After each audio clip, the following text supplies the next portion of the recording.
Okay, well, we've been in closed session, so our meeting is already open. And it's true, I have no comments to make at this point. I think, well, I'm going to be the student representative. Yeah, we'll start with the student representatives.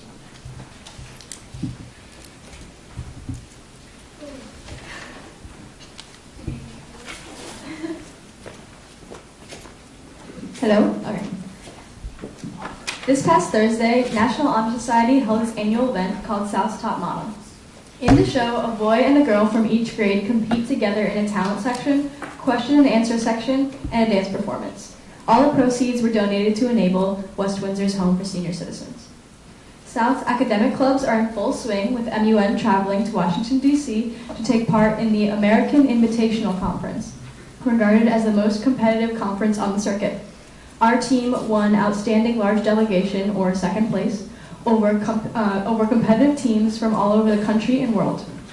Junior State of America, or JSA, also traveled to DC to simulate a mock Congress 2 weeks prior. South seniors are currently working very hard to raise the money they need for post-prom this year. In February, Class Council ran a Krispy Kreme donut selling fundraiser, designed new South Spirit shirts to sell, and planned out a food truck festival in the South parking lot in March. Participants pay a $2 entry fee to enjoy a variety of treats from dozens of food trucks. In sports action, we have a lot of successful athletes this winter season. Junior Anand Bridget broke the school record and the county meet record for long jump. Senior John Klein scored his 1,000th basket in a game against Notre Dame. And senior Sean Thompson won the county wrestling tournament for his weight class for the second year in a row.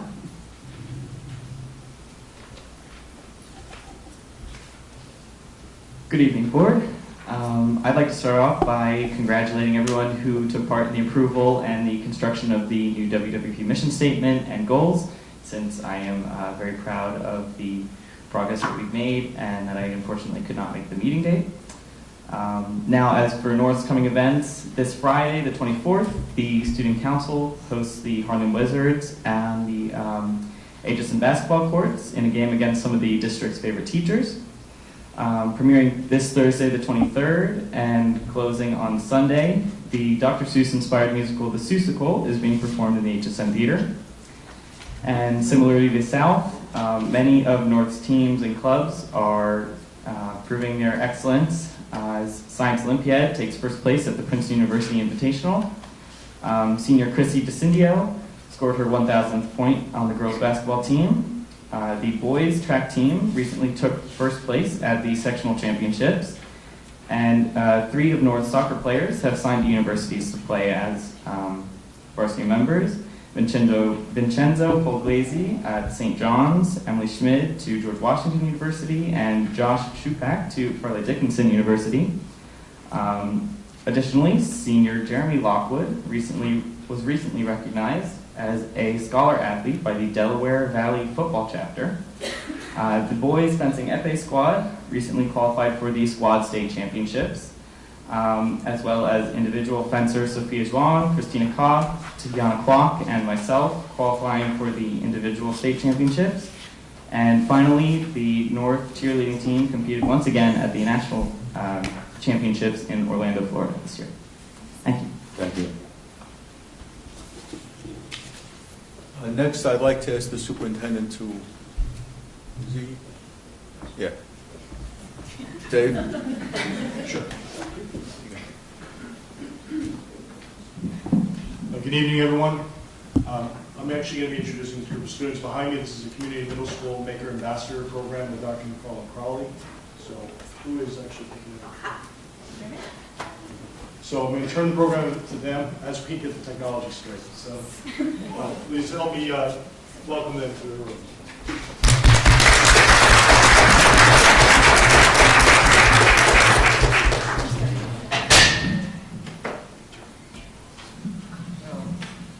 Testing? All right. We have a short video that the students put together using the video just to give you an overview of what the program entails. If you were here earlier, you got to experience all the sights, sounds, and smells of my glorious classroom when the Maker Ambassadors are there. It's really loud.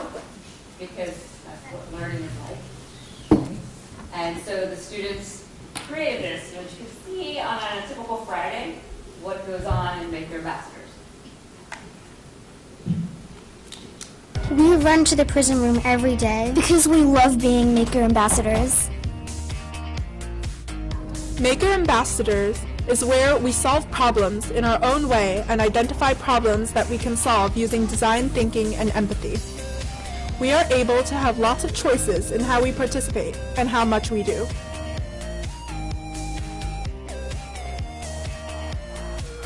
Maker Ambassadors to me is being able to collaborate with others and use creativity to solve problems. I have learned to see things through a different lens, from a different perspective, because everything can be used to solve a problem. I feel empowered when I am making and teaching others about the maker mindset.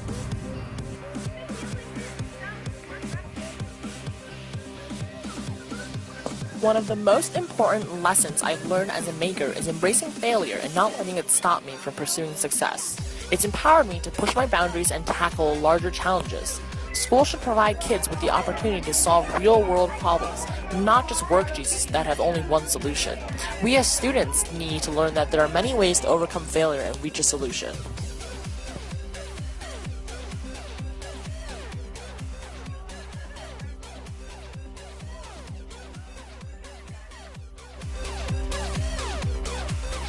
The maker mindset is finding a place where you can be creative and learn the way you want to learn and not have a fear of failing or messing up, because we know that we can learn from our mistakes to go farther and that everybody is different. Everybody learns differently, and we can't just keep shoving us organically shaped people into these square boxes.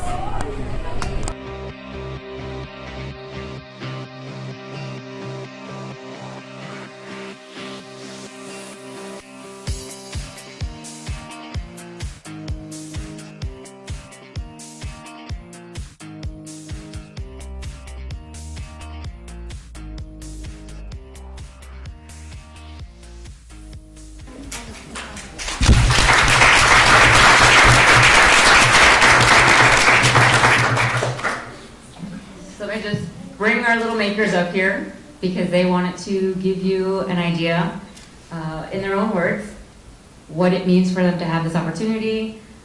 It from the teacher's perspective and also from the mom, because I feel like I am just their mom.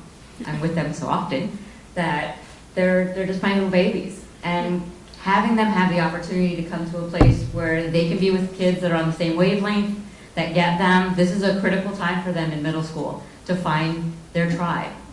And all kids should have that right to find their tribe. And these guys have a tribe of makers. And like they were saying, learning through multiple failures with low stakes is how we all learned. We didn't just arrive and know how to walk. We failed several times in the process of learning how to walk and learning how to talk and do all the different things that we do as learners. This gives them that opportunity to do that. And for me as their teacher, it's very exciting because I get to see them go through the ideation process and then all the different prototypes that they create and all the different lesson plans that they write to share this with other kids in the school. So let me bring them up because it's all about them and not about me. Come on. Good evening, board, and everybody else here. My name is Raymond. I'm currently an 8th grader at Community Middle School. And what we do as CMS Maker Ambassadors is that we go to community events such as Dutch Next STEAM Day, and we teach the power of empathy in order to learn effectively in the classroom and outside of the classroom. We love what we do, and we have taught numerous audiences of students and teachers, such as New Jersey Ed Camp. And we go to all of these community events in order to spread our message. Through this, we have learned skills such as CAD modeling, and also we have learned how to develop ourselves as people and as citizens of the world through the 21st century competencies, and also to be able to effectively manage ourselves in an audience and as well in front of like such a big group of people. And in conclusion, we are a very diverse group of makers that we all believe we have different talents to bring to the table. Thank you.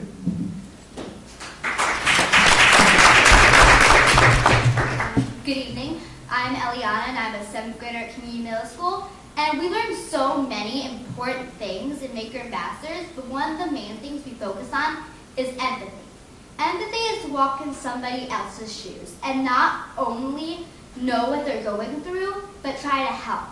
For one of the things that we did to show empathy in our community is that last year, my fellow Maker Ambassadors and I created this program called Maker Diamonds, because we realized that some of the stars and aces at our schools, the kids with multiple disabilities, did not have the same opportunity as we did to come to the prison room and learn. So what we did is we brought the prison room to them. A lot of us went down there and we did a lot of the projects that we did. For instance, we did the building towers out of gumdrops, toothpicks, and spaghetti, and taught them about empathy. This is not only beneficial to them, but it's beneficial to us because it exposes us to what it's like to help people in our community. And this can help us be beneficial to everybody.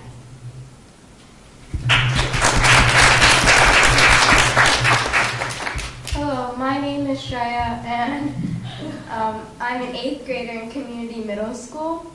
In our school, we're planning to build a wellness room with the student council, and this relates to makers because we are using the design thinking process while building this room, and this relates to empathy because we are asking the students in our school what do they want in the wellness room, what helps them calm down, and what will help them.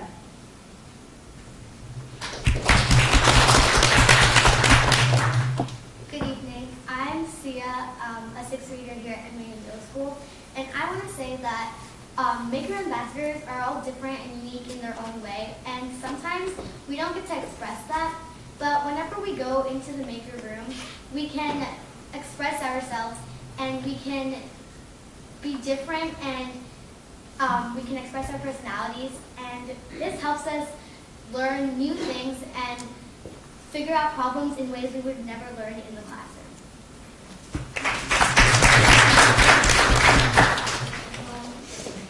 Hi, my name is Panushree. And my name is Sharanya. And basically in 6th grade, when we were in 6th grade, so that's 2 years ago, we, as well as Oliver, went to Washington, D.C. with Dr. Adderhold and Dr. MC to present at the Digital Learning Day, to present what we have learned as makers and why the maker mindset is so important to students. We had many stations set up, for example, our gumdrop and spaghetti towers, and we also had our Little Bigs set up. And when Oliver was presenting to the thousands of teachers that were watching, it was basically to tell teachers to make sure that their kids are expressing themselves, because everybody's different, and they shouldn't, teach everybody the same way, because different people learn differently.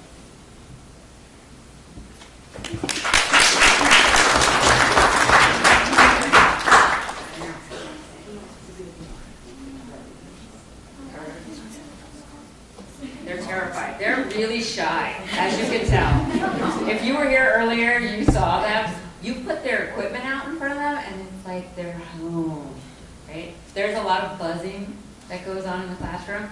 We've been very fortunate. The students put together a list of things that they wanted. So they made a wish list. I didn't order it. They put in the orders for the Ed Foundation to help get some of the materials. And it's not about the materials, it's about the mindset. Right? We know this as parents. It's just like having them play with the box. You get all this stuff for them, and what do the kids play with at the end of the day? The box. Yeah, there's my daughter right there. The box. Right? She wants to have her 7th birthday party be a cardboard box challenge. That would be my kid. So having them play and explore, and this is not all the time. This is a 30-minute window of their day once a week to come in and to be able to do that.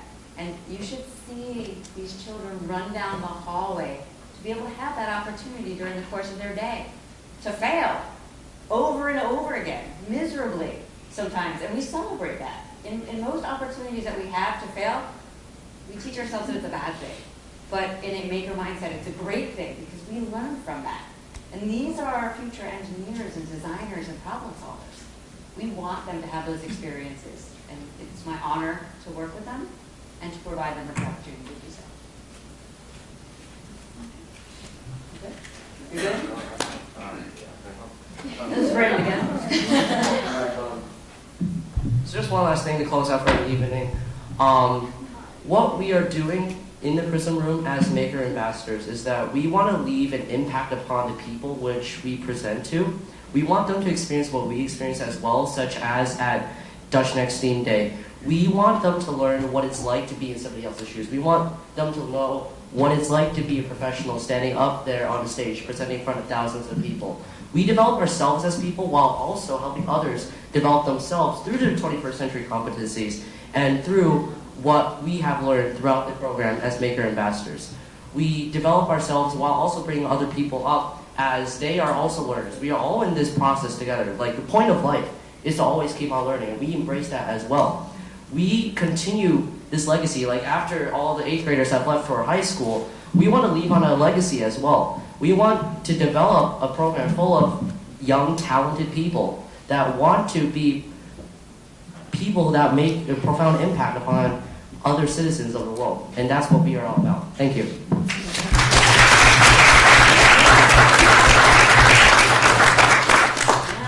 Go home, go to bed.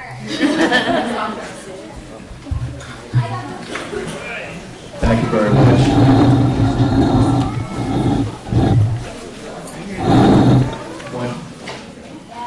One of the things I'd like to point out is that the makers receive a grant from the West Windsor-Plainsboro Education Foundation.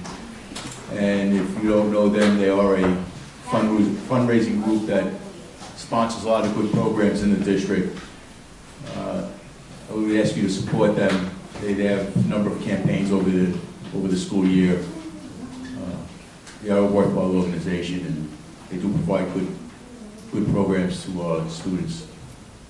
With that, now I'm going to ask Dr. Adderhold to present the impact on residential developments.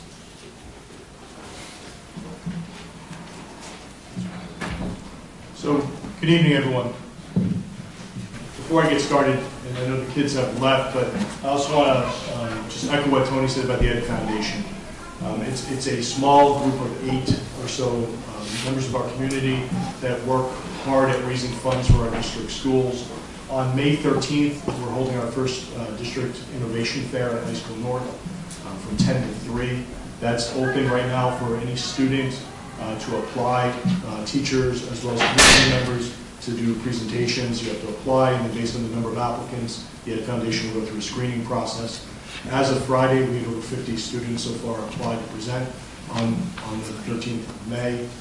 We're hoping for well over 100. So registration's only been opened for a week and a half, so 51 in a week and a half is a great number. All money raised from that event will go back to the district through grants to teachers as well as large projects such as potentially laser cutters for CMS, GMS, High School South and High School North. That's on the wish list right now.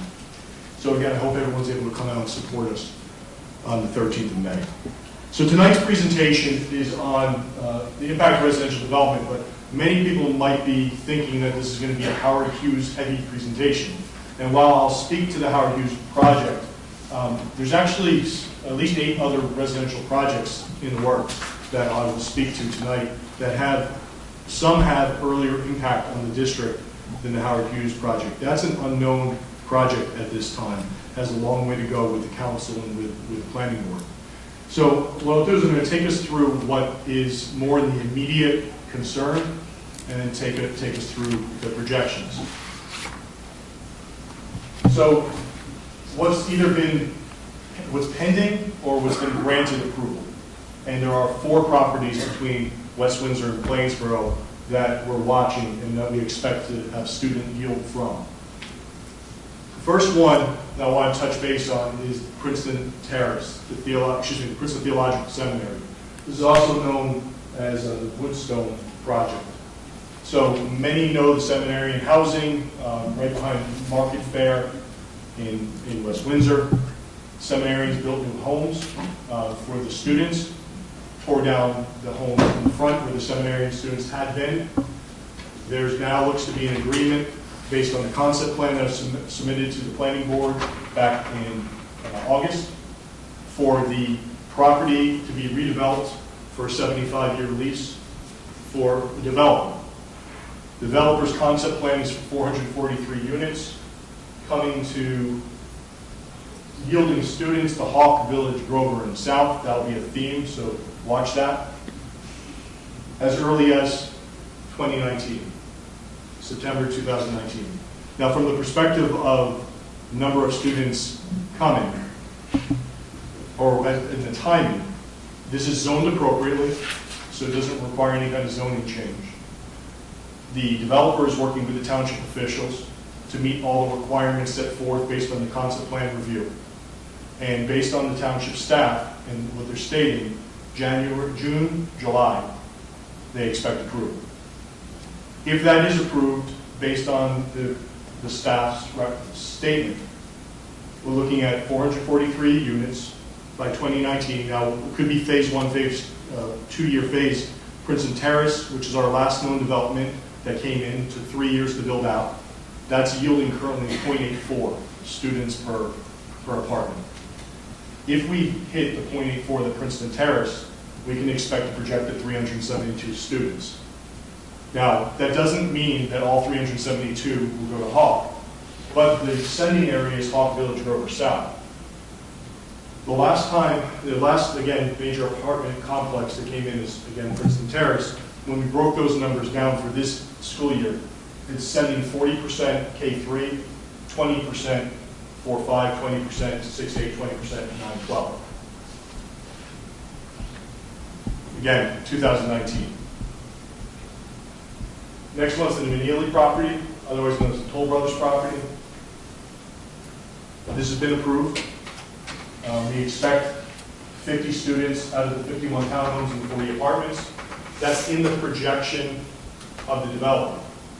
If it goes higher to 0.84, I should say I do see some folks writing notes. This PowerPoint will be available first thing tomorrow morning on the website as well.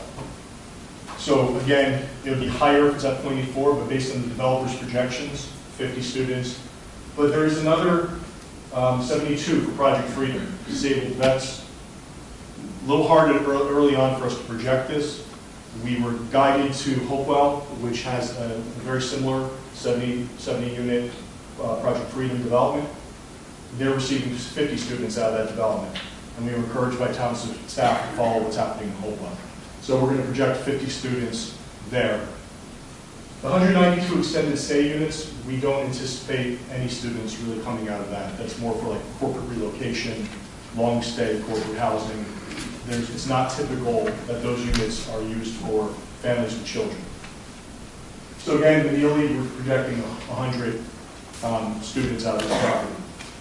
Again, sending area, Hawk Village, Grover, South.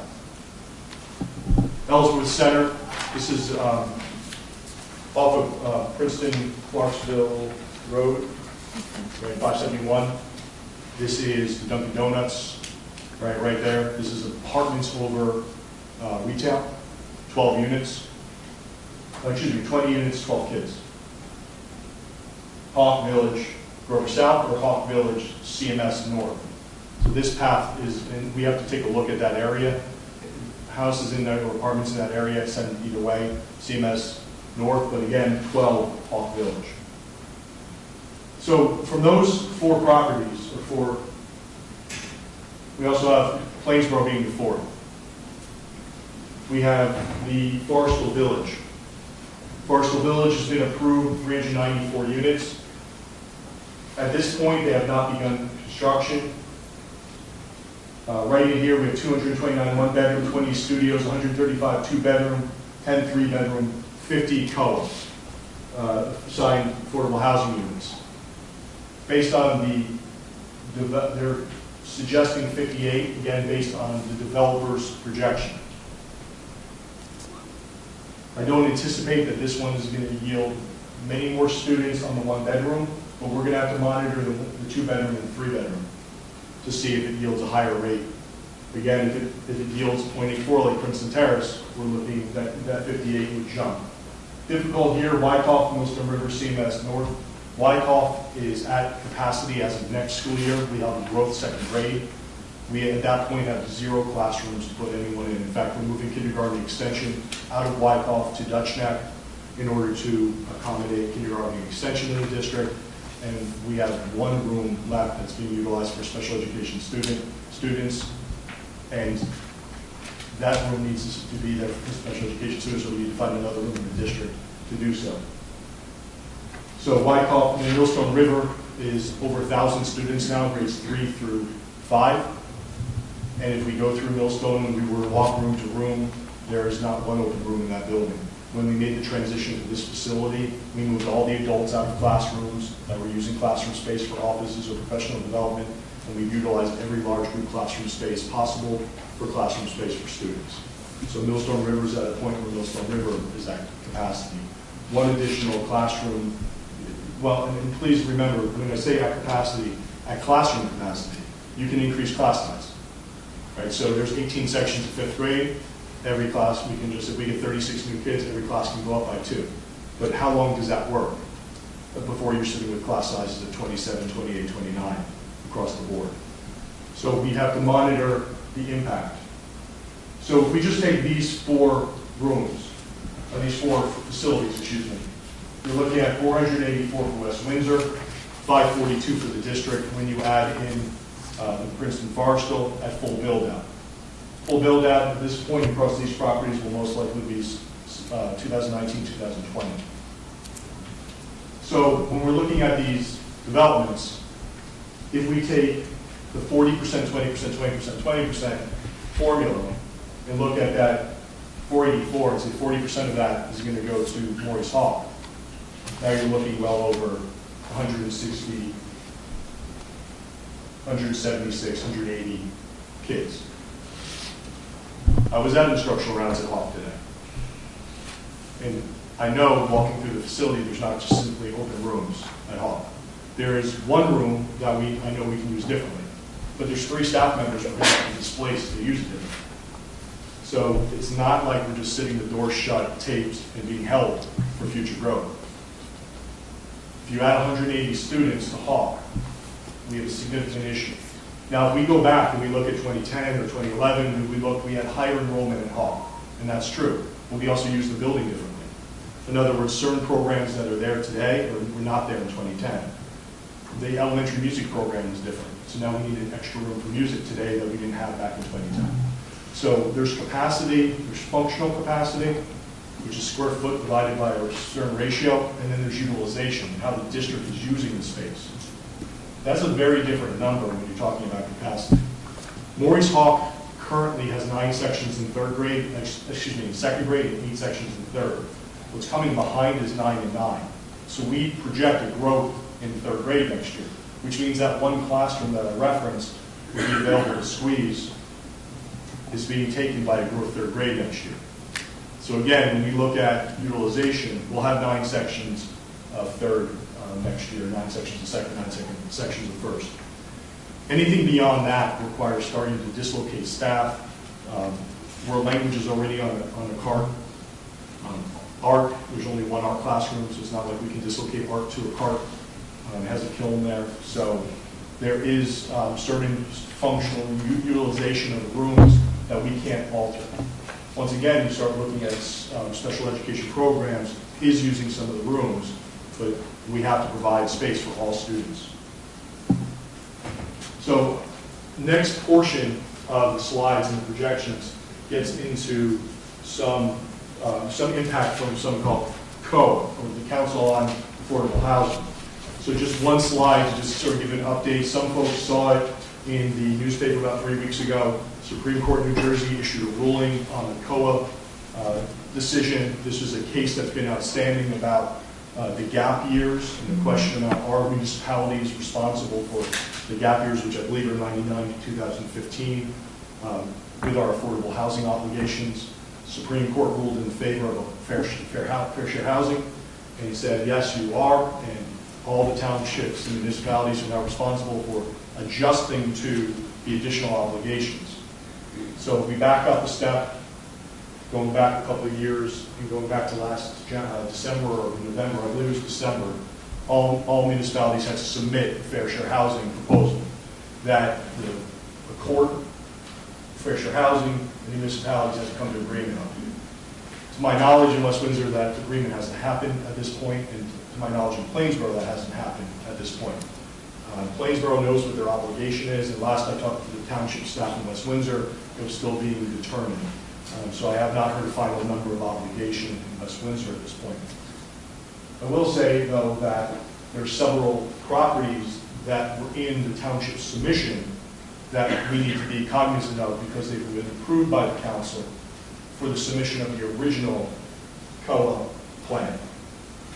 So those is not Ellsworth. Ellsworth's the one that's not. Ellsworth's just another outstanding property that we do not have determination on yet. Ellsworth 2, so there's Ellsworth 1, which is the 20 above retail. Ellsworth 2 is if you've ever gone over to the Dunkin' Donuts, look for parking and end up in the back. It's that property of abandoned retail back there, abandoned behind that, and it goes pretty deep. It's that area and so at this point, there's no utilization been determined, but there's conversations ongoing about what this could potentially become. We'll have to watch it because the potential for apartments exists. So we'll have to see where this goes. Transit Village was utilized for COA because it's a court settlement back well over 10 years ago. This is a court settlement on the property for 800 units. It's sort of been sitting, it's always been rumored about. There's rumors again. There's rumors that there's an interested developer, and there's rumors of conversations. If Transit Village becomes a reality,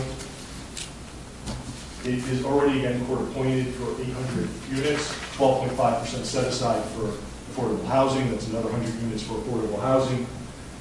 One of the difficulties of Transit Village is that there is not necessarily a great TOD or transit-oriented development comparable for a J district on the train line. So West Windsor-Plainsboro is a high-performing school district. There's no other school district of our caliber on the transit line to New York City to compare like numbers of TOD or transit-oriented development. Demographers would have us believe that we should expect 0.02 to 0.1 percentage of students per the 800.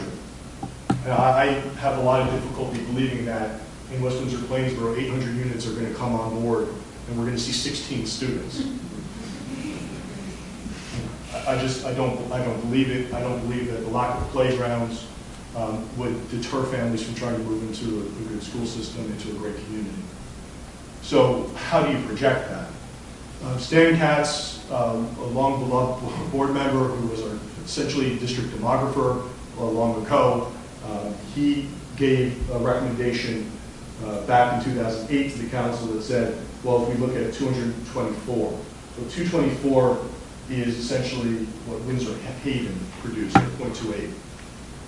So if Dr. Katz is correct, it does yield 0.28. There is some other fear that what if it's 0.4? What if it's like now point? Now you're talking 320 students. So it is something that we're going to have to watch, something we're going to have to monitor. But if there's any kind of developer that is interested in this property and this comes to fruition at the same time that Princeton Theological Seminary is coming, again, this one sends Hawk Village Grover South under the current projection. The Low Center. This was a surprise. This is in the COA plan. This has been approved by the council. It's not court approved yet, but from my understanding, we have a bigger obligation than what this will yield, so this will stay in the COA plan. 650 apartments. This is if you're on Route 1 North, and there's the Lowe's there on the right. There's ability for housing and woods back there. Developer would like to build, again, it's Garden Homes developer, it's a big developer, a well-known developer, a reputable developer. 650 apartments is within our COA plan for West Windsor. This may be a 4-year phase out, depending on market saturation. Could even four-phase, excuse me, not 4-year, 4-phase build out. But tell me how fast the phasing is going to be. Tell me how many students per phase. Tell me how many number of units per phase, and I could potentially do a better job on a projection. But nonetheless, a full build out, 650 additional apartments. Again, Hawk Village, Grover South. Thompson property. Thompson property is also in the co-application. This again is in the West Windsor, approved by the council. 150 townhomes right near the mosque is being built over on Old Trenton Road. I would anticipate this will yield a significant number of school-age children walking distance to the mosque that's going in. So again, the only good news for Hawk is that this goes to Dutch Neck. The troubling part of the village is Village Grover South. Again, all goes to Village Grover South. So Dutch Neck for this one. And then our new, now for full disclosure, the township, the district over time has had conversations going back to when Victoria Newell was the superintendent and Helmut Morate was the board president. All right, so over time we have met with 3 different representatives of Howard Hughes. Never at any point have they submitted a concept plan, and never at any point have they suggested numbers such that they submitted in their concept plan. In fact, anything they even hinted at, this didn't come close to what they submitted. So this is significantly concerning because we knew it's a big property. Let's just take a look through Howard Hughes, because, and I will preface this by saying, in fairness to the planning board and in fairness to the council, this is very early to talk about Howard Hughes. This is not even zoned appropriately at this point. But this is their pictures from the newspaper, so I was able to screenshot them and put them in. Right here, that's our Clarksville Road, Quaker Ridge Road. You get the sense of the size of the property. Princeton Borough fits inside it. Princeton University fits inside it. It's 10 times the square acreage of footprint of Quaker Ridge Mall. 10 Quaker Ridge malls fit in this section. It's a mammoth property, 658 acres, 658. Former American Cyanamid property. They are the sole owner of both sides of the road. It's currently zoned ROM1, the research office and manufacturing. You can't see all the buildings from the road. There's 47 dilapidated buildings that need to come down. All this stuff potentially ends up in their proposal and more. I gave some of these ideas, but they talk about 240 or so acres of community lands, but there's wetlands embedded within those community lands, so it's not all being generous. There's buffer zones required within wetlands. So there's certain things they have to give in order to give a buffer for the wetlands. They talk about trails and whatnot in their plans and community rec and school zones and all that. But 300 to 450 buildable acres, 450 buildable acres. A lot of things to figure out because there's no traffic in this area that will be impacted. You have Route 1, you have county roads, state roads, local roads that all that probably have some kind of traffic studies done on. Can't even imagine the impact that will have to the area, let alone train stations and bus routes. The DNR Commission, if anyone's dealt with the Delaware or Raritan Canal Commission, you know how fun that is to go there and try to plead your case. But these were the numbers they put in their plan. So if you haven't seen the paper, 1,740 school units that will yield school-age children, 236 age restricted. This again is that full build-out. So what that actually means is hard to predict. I do know, I have some questions, and this is the start. So what will be the determination of council and planning board? Are they going to play ball with Howard Hughes, or do they need Howard Hughes with the co-obligation? Again, we don't know what the final number on the co-obligation is going to be. Is there another way for the township to get to the co-op, or do they need Howard Hughes ultimately to meet their affordable housing obligation? If they need Howard Hughes, then something is coming. The question is what and what scale? How many phases will there be? I mean, in the concept plan, I think they say 3 to 4 phases that ultimately can be impacted by determinations with the council and with the planning board. The reason I go back and forth, if it's needed for COA, it can be a determination of the council. If it's not needed for COA, it's the planning board. Number of units in each phase doesn't say how many units in each phase that I've seen yet. Number of bedrooms per unit, so 4 and 5 bedroom homes versus 2 and 3 bedrooms versus 3 and 4. Will that yield a different number? Most likely it will yield a different number of students. Anticipated timing, this could take years to get to approvals. This could take 5 years to get to approval, or this could be fast-tracked in 3 years. They're actually cleaning some of the remediation work that needs to happen, and in 5 years they're actually breaking ground, and in 6 years we have kids. It sounds like a long way away, but if we need to build a school, if we need to acquire land, if we need to go to referendum, if we need to do any kind of environmental site work on a plan, we're talking 3 years as a district, assuming the township supports us building a school and building, because there's no guarantee that Howard Hughes actually builds something for us, or that the council supports any kind of pilot or tax abatement or whatever kind of deal is worked out. So, will they provide land? They were sneaky in the articles. It didn't necessarily say they were. They said they were holding land, which feels good. It also said / community recreation, which means that it doesn't have to be a school. It could be fields. It doesn't necessarily have to be anything for the district. It could be for the township. So, from a district perspective, we have to be very cognizant of Howard Hughes and its impact on the district. Will they donate property, or will they donate a school? Those are things developers have done over time. And I'll come back to that in a moment. And some really tricky questions for us as a district. So what does it look like as we grow? What does it look like as we build? What does it look like as these development comes on? Tell me what number of kids are coming in and ask what kind of school should we build? We have a pre-K2, 3-5, K3, 6, 8, 9, 12 district. What do you build for 1,740 units on 30 acres? So you can't put a middle school and you can't put a high school. Do you put a K3 building, do you put a 4-5 building, do you put a K5 building? And even if you put a K5, where do you put them for middle school and high school? Because they're not all going to come in elementary school. So we have a lot of work to do with projections. If this comes out at all. But let's not forget, the theological seminary is coming. There's the Lowe's Center, there's the Transit Village, there's Thompson property, there's the Toll Brothers property, there's the Ellsworth property, there's the Forestville property.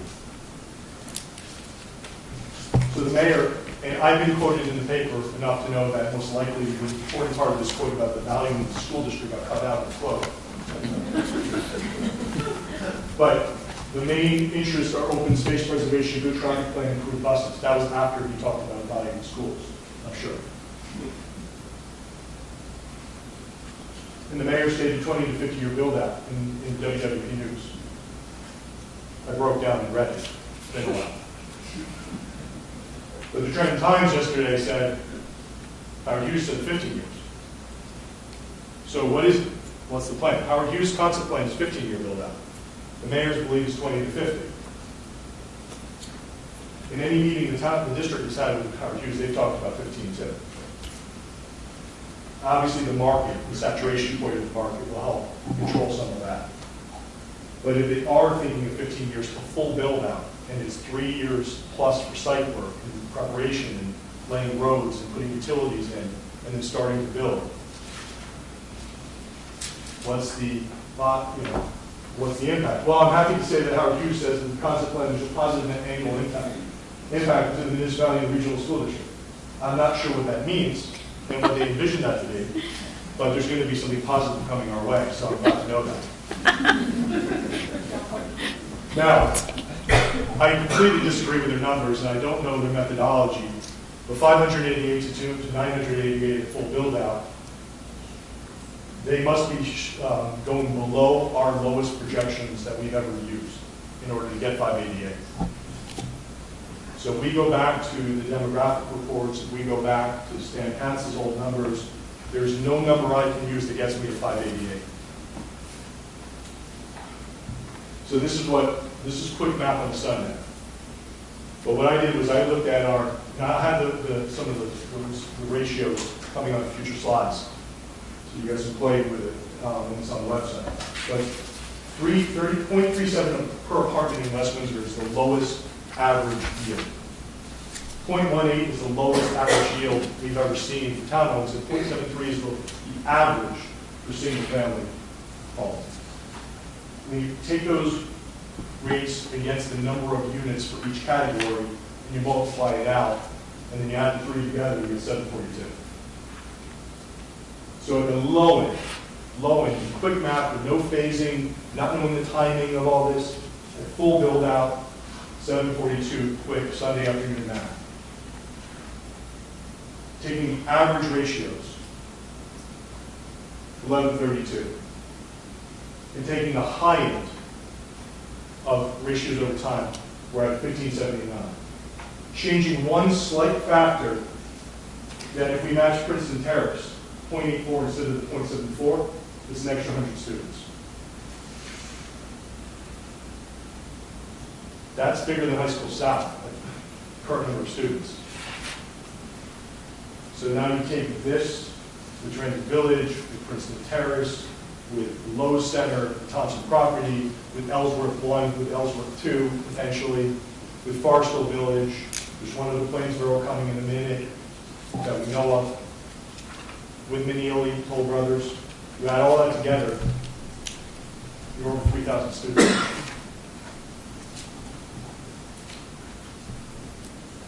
This is Howard Hughes' website. This is not my design work. But we should be pleased to know that they continued West Windsor's educational excellence is in their forethought. So if it was from the district, we say West Windsor-Plainsboro educational excellence. But together we can. So we'll see what they're willing to do to make it so. Because school will not be enough. We're talking schools for the type of building numbers we're looking at. Plainsboro's growth, what we know is that Plainsboro's growth has a 100 color obligation. We also know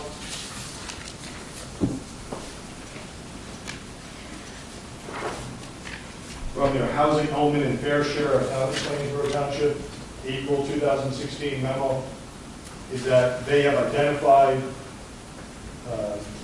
a 30-acre property that the municipality owns in Plainsboro to put 100 units potentially on that property. That's in their plan. I'm not outing them on anything. That's right there in their plan. From my conversations with the township, it looks like they're going to put 70 on it to start in phase 1. Building could happen as early as end of this school year. End of December 17. That's based on Friday's conversation with them. Or at the latest, spring 18. Which means kids somewhere by in the 1920. Those students right now will go to town center, which is at capacity for how town center is being used. So, capacity is a tricky thing. Our district architects in the audience, he can tell you that all the same. Capacity, is a function of how, again, they function, how the rooms are being used. So town center looks as if it could fit more students, based on just capacity. Because capacity is square footage divided by a number that the state assigns equals capacity. But then you have to look at how the building is used. So when we move third grade out of town center, and we've brought some special ed student programs pre-K to town center, rooms that used to have 20 or 24 students now hold 6 students. That differential doesn't mean the room isn't being used well. It means it's meeting the needs of the student population that needs a home, and needs to have continuity of care, and needs to have a program that we're responsible for in district, at the least restrictive environment by code. So you need to have a place. So moving those programs around to open up classrooms doesn't mean you don't need to have rooms. It just means you need to do something to potentially build. So some of our considerations are the immediate impacts from the Theological Seminary, Toll Brothers property in Ellsworth on the West Windsor schools. There's Hawk Village, Grover South. So for South has been holding over 1,600 students. Grover's been over 1,200. Hawk is right about 730. and Village, let me show you, is right around 750. So when we look at those spaces, I can get 4 rooms out of Village, but I need to move 4 preschool classrooms. So if I move 4 preschool classrooms, they have to go somewhere in the district. There's nowhere in the district currently that can move 4 preschool classrooms. But the way to open up 4th and 5th grade rooms at Village will ultimately be to shift that pre-K population somewhere. So again, the facilities need is real, and the facility needs is not when it comes to the impact on the Princeton Theological Seminary, the Toll Brothers property, and the Ellsworth property, Hawk, Village, Grover, South. Moving the 4 pre-Ks out of Village potentially buys you time until other developments within the community emerge, like Transit Village, like Thompson property, like the Lowe's Center, like Howard Hughes, depending on grade level configurations in the future. So we do have, it buys us a little bit of time here in this building. But Hawk, Grover, South, the only other thing you can start doing is start changing how the programs work. So middle school teaming, do you continue middle school teaming, or do you squeeze an extra 100 out if you move away from teaming as a model and maybe open 100 seats? I don't recommend it. It's not what we believe in instructionally. It's not a program we want for students. You want to talk about squeezing capacity into a space. Do a middle school team. Again, don't recommend it.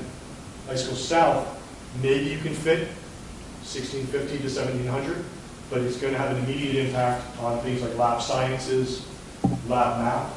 So now you have to start talking about restrictions. I don't recommend it. It's a bad move. It's not what's right for kids. But the only way that every student is going to get 3 required sciences into labs is if not everyone's allowed to have 4 or 5. So when you start hitting certain capacity thresholds, you start running into issues where you can't run your full program, your instructional program in the space you have. Or in the short term, very short term, North has seen a decrease in numbers. North has gone from 1,600 plus when Mr. Zabicki was here. Now we've had some smaller classes out of 8th grade come through the last 3 years. And now we're sitting around 1430, 1450 at High School North. That's not a long-term issue. That's going to start seeing larger class sizes go back up in the next, because with the middle school population that we currently have, we anticipate going right back into the mid-1500s in the next 3 years. Could we put another 100 students over there short term? Potentially, except what's the impact of Forrestville? What's the impact of the COA obligation for Plainsboro? Will anything else come on the radar from Plainsboro? Potentially, that we're going to have to keep watching. Because again, their COA plan is not approved yet, to my knowledge. Based on Friday's conversation, it's not. So, is something new going to all of a sudden emerge? Not all these properties were known to us back in September. Some of these are surprises that have come out over the last couple months. So we have a lot of considerations at play. So what are our school paths? Are there ways to shift some of our school paths to open up some short-term space? But once you start a student at a high school, do you want to really then all of a sudden junior year say, sorry, now you're going south? It's not fair to the kids once they start a path. So we're going to have to, again, be mindful of that. Do we purchase property? Potentially, but the question is where. Right now, there's very limited properties. There's no properties listed in the Plainsboro master plan that are for the school, that are even for the school right of first refusal. And the 2 properties listed in the West Windsor master plan, neither one of them is for sale. They won't sell for open space, and they're not going to sell for schools. So now we have to look outside of that. And we've been talking to the township, and we've been looking at properties, and they gave us one and had a wetlands issue to look at, and we looked at the wetlands issue, and we don't believe it's something we can live with. Now you're talking about more industrial properties or properties that aren't for sale for a school right now. And nothing is of the acreage that we're used to. So then you have to turn to your own district and say, okay, where could we potentially build? What has the footprint or the capacity to expand? Grover has some space, potentially expand Grover. But when you start talking about preserving the middle school model, you start looking at that, you have to think in terms of every middle school team takes about 100 students, 4 teachers, 4 classrooms. And that's just for the core academic, not for the special area classes. At community right now, we have to do a split shift lunch, 20 minute, just to feed everyone. Grover's at a point where you add an extra 100 kids to lunch and you can't fit it in the cafeteria. So now not only do you have classroom space issues, but you have larger core area space issues. You'll start running into issues of gym space. You start questioning the size of libraries. You'll start questioning, do we have enough art rooms? Do we have enough? Computer rooms are becoming less of an issue, especially with the one-to-one technology. We're starting to repurpose computer rooms. Maybe that gets us a room or 2. So you get the sense that we have a lot of challenges when it comes to purchasing property. We can go through Dutch Neck. If you expand beyond the footprint of Dutch Neck currently, you start getting into drainage and water issues that would cost potentially millions to solve, let alone expand. Here at Village, we're at the footprint capacity of this site. Hawk has space to do some addition. South does not. So South Hawk and Grover on the West Windsor side. Then you turn to Town Center, potentially 4 to 8 rooms. That's probably it.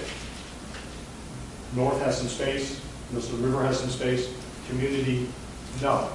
There's actually some restrictions in the back that really would prevent us from building any further out on community's footprint. Millstone has some parking and field to the right that we might be able to expand to. North has space to build. So you get upset. The question all of a sudden is we get discombobulated with what's available to build really quick. And then you start having to talk about school sending paths and neighborhood paths and all that kind of stuff. When it comes to Millstone River, just for the good of the room and just for the good of everyone's collective knowledge, if you ever talk about changing the structure of elementary school in West Windsor-Plainsboro, go from a K3, 4, 5 to a K5. Millstone River was built as an upper elementary school, and there's only one classroom in that entire building with a bathroom. By code, pre-K and K is required to have bathrooms in the classroom. So Millstone River becomes essentially worthless in a K5 model. So you either have to repurpose Millstone River, or you have to build a pre-K K wing with 20 classrooms with bathrooms. I'm throwing a number out, right? So no matter what, anything that shifts paths or shifts structure of district requires an immediate look at Millstone River, because Millstone becomes an obstacle in any other configuration. So that's the expansion at multiple schools.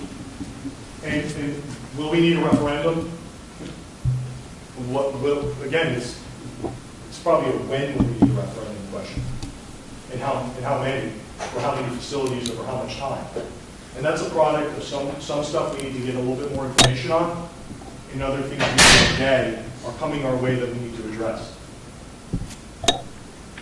Solving Hawk and Village short term doesn't necessarily solve Grover in the south. So we have to look at this in some multiple phases, multiple steps. We have some ideas that we'll present at a future board meeting.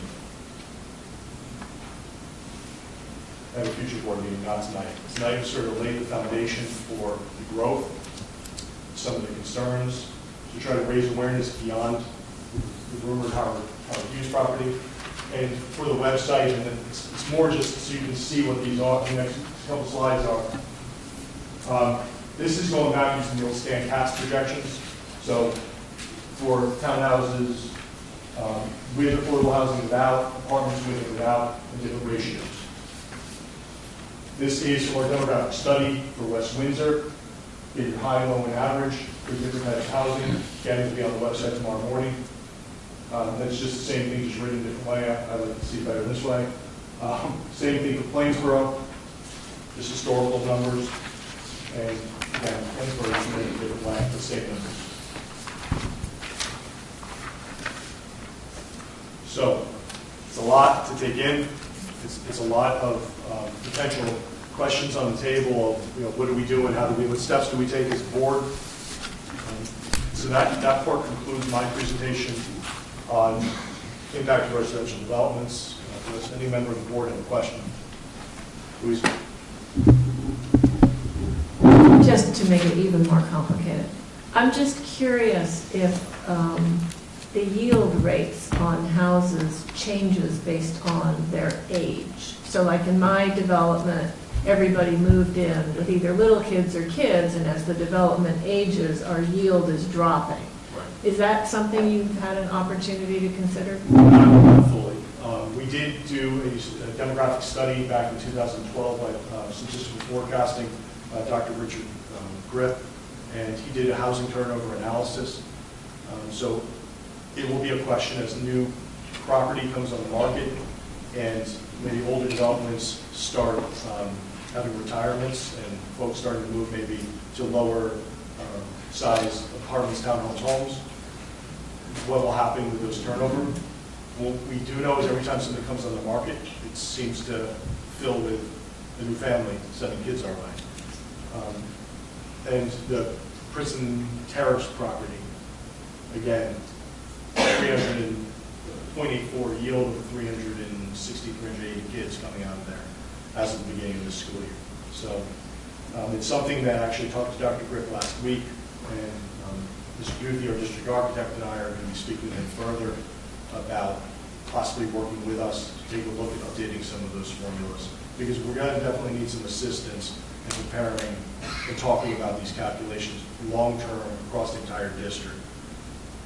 I do want to stress that short-term, what we know is coming and what we believe is coming is that 443, the 100, and the 12 just in West Windsor. That short-term need, we need some kind of relief valve to address those, to address that need and growth.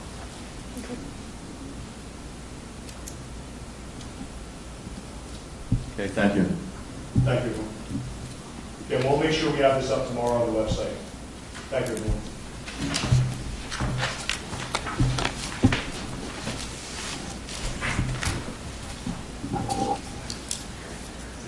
Okay, before I call for the first opportunity for public comment, there are two issues I'd like to address.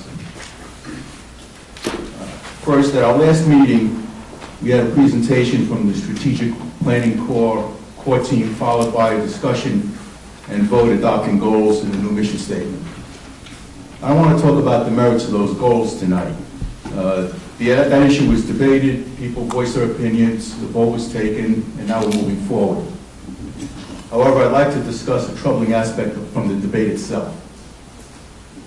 The board invited 28 members of our community, parents, teachers, administrators, students, representatives of PTAs and townships, to meet and develop goals for the future of the district. These 28 people agreed to attend a 2-day workshop and in a sincere, honest effort, put together a document that they believe reflected what the community wanted for its schools. While a reasonable person might disagree with the final product, it's possible to express disagreement in a way that doesn't demean the 28 people who donated their time and effort. At our last meeting, statements were made such as, it would get a C or D from a 5th grade English teacher, or did anyone on the committee ever study education? This is a committee where half the people there were education professionals. And the suggestion that the committee should go back and rewrite the goals, but this time put an English teacher on the committee. Such statements were unproductive and insulting to those who volunteered for our community. For that, I want to apologize to the members of the core team. The work you did was valuable and truly appreciated. I hope you're not disheartened by some of the things that were said in the heat of the debate, and that you'll continue to stay involved and provide us and work with us to provide our children with an exceptional education experience. Next, I want to read an email that I received from a community member the day after that meeting.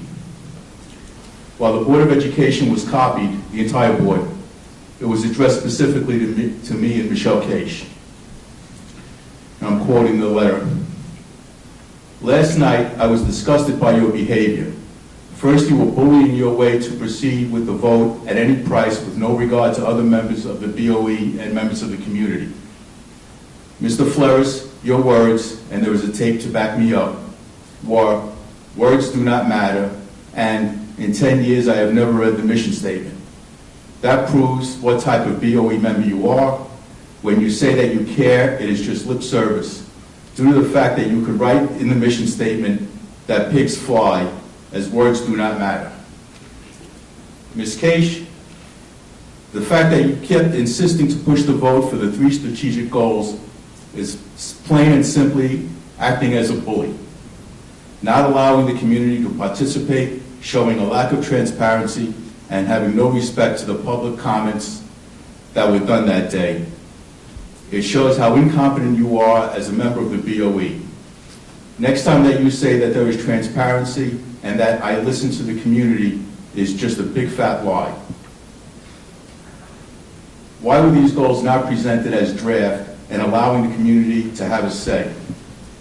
This is not an inclusive process as the BOE is trying to sell, as there is no input from the community regarding the mission statement and the strategic goals. The only thing that the community did was to answer a survey. However, the community had no say on the final product. That is not an inclusive process. In addition, while one of the BOE members was reading something, you and Mr. Flores had a constant smirk on your face, which made you extremely disrespectful. I guess that you and Mr. Flores, to be one of you, need not show any type of accents. Ms. Cage, for you to accept somebody, he or she needs to be white, Jewish, and with little to no gray matter. Mr. Flores, for you to accept somebody, he or she needs to be from Brooklyn, Italian accent, and a bully. I'm not going to mention the person's name, that seems to go too far.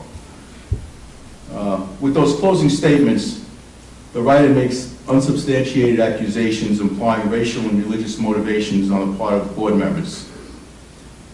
This is a continuation of an ugly theme that surfaced during the last school board election and has no basis in reality and no place in this district. It's been my personal experience that such accusations tell more about the accuser than they do about those accused.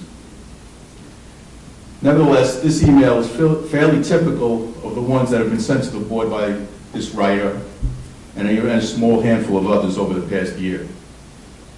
Over time, these messages have become more abusive, not only to board members, but to district staff. I've lived in this community for over 20 years. I've raised my children here, and I've always found the people here to be friendly and tolerant. Perhaps this is just a reflection of the tone of debate that's taking place now on a national level, but it has no place in West Windsor or Plainsboro, and the people of this community deserve better. As the president of the Education Association keeps reminding us, our children are watching us. They model their behavior by the way they see us behave. Let's act and provide a model that we can be proud of. Thank you. Now I'll invite the first opportunity for public comment. The board invites thoughts and reactions on agenda items and items of concern from the members of our community who are present. Each participant is asked to give his or her name and address. Please hold your comments to 3 minutes. The floor is open to anyone.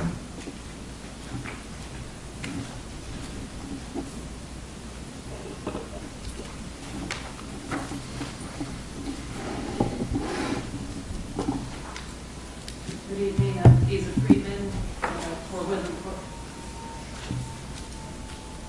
Lisa Friedman for Woodland Court in West Windsor. Listening to that letter right now, I am viscerally shaken and upset and appalled and embarrassed that people in our community need to speak in this manner. I wish that HIV, which affects our children, could stand for some of the adults and parents in this community. They should be ashamed of themselves, and they should be held accountable as far as I'm concerned. Sir, I'm so sorry I don't remember your name. Mr. Lawyer Man?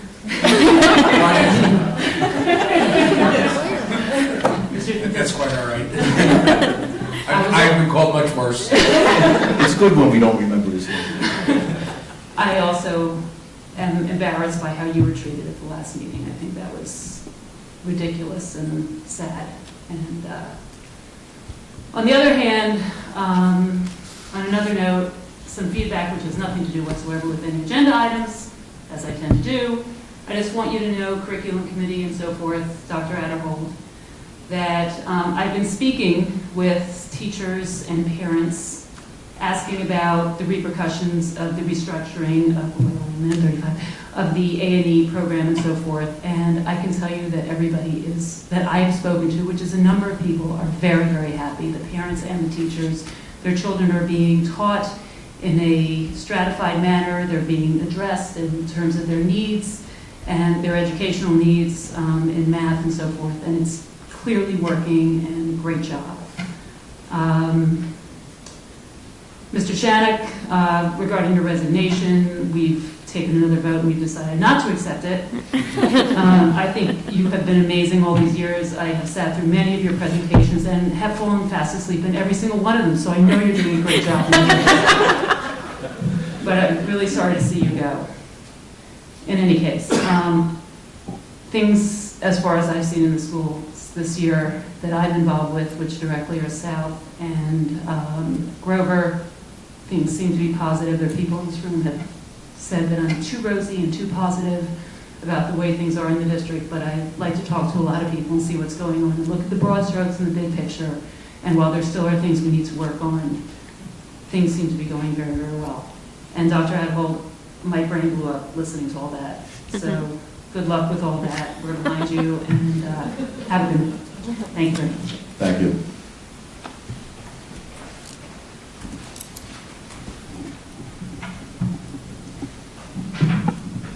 Good evening, Joanne Lasky, Hunt Court, West Windsor. I haven't spoken to you guys in a while, so hello. I have spoken on behalf of different PTAs that I've represented in years past, talking about class size and capacity. We had it at Hawk and we had it at Millstone, and now community as well. These numbers were things that some of which we've been hearing for a while, so I just ask as a parent and a board member on the CMS PTSA and an active parent, both at Millstone and next year at High School North, to really be cognizant of the impact on class size and space that these developments will have. Any ability that you have as a school board to influence the township and make it clear that parents do not want their class size larger. Parents do not want to change their programs. Parents are not interested in accommodating development for development's sake. They want to maintain the program as it is or as it continues to be growing. The idea of bringing on new development from the township, obviously the school board doesn't make that decision, but the township does. So as a board, as a parent, I'm asking you as a parent to a board to do whatever you can. We've argued with charter schools in the past, and now we have a potential growth issue in our district. I would ask the board to represent the interest of the students over the interest of the development. So thank you. Thank you.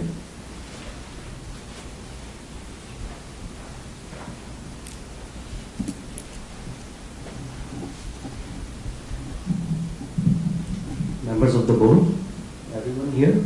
My name is Prabhat, 22 Lockwood Drive.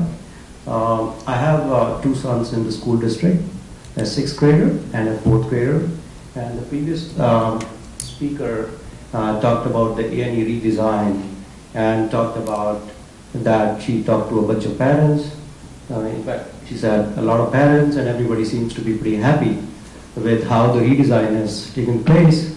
I wish I could talk to some of those parents. I'm one of the parents whose kid is in 4th grade, and I'm in close contact with him in terms of what is going on in his math class. So overall, the earlier A&E teacher for the 4th and 5th grade, Mr. Green, has been to his class at some total of 3 times in last 5 months. And they have talked about, in those 3 classes, he told me what they talked about. Big numbers, factors, and exponents. They were not given any kind of follow-up work to do, or any kind of assignments, or anything else. Other than that, he is in that group that Mr. Green came and spoke to, a group of 5 students out of 25 students. And So that's the feedback from that perspective.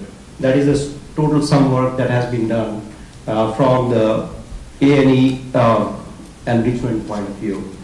As far as the general class is concerned, all the students are in one group. They are, I pretty much, I find it really, I should say rather, I'm really surprised the amount of minimum homework he gets during the week. Per week, I think the homework is about 10 minutes during the entire week. So it might be like there every couple of days, might be a 3 or 4 minute homework he gets for math. So overall, from the class point of view, there are 25 students in his class, and they're all in the same group. They get same kind of work, and that's what my son tells. So to me, looking back at it, and I do talk to him very regularly, and I pretty much see what work he's been doing. To me, it seems like not one student, not even one student in his class, getting close to the education earlier A&E program was providing. Thank you. Thank you.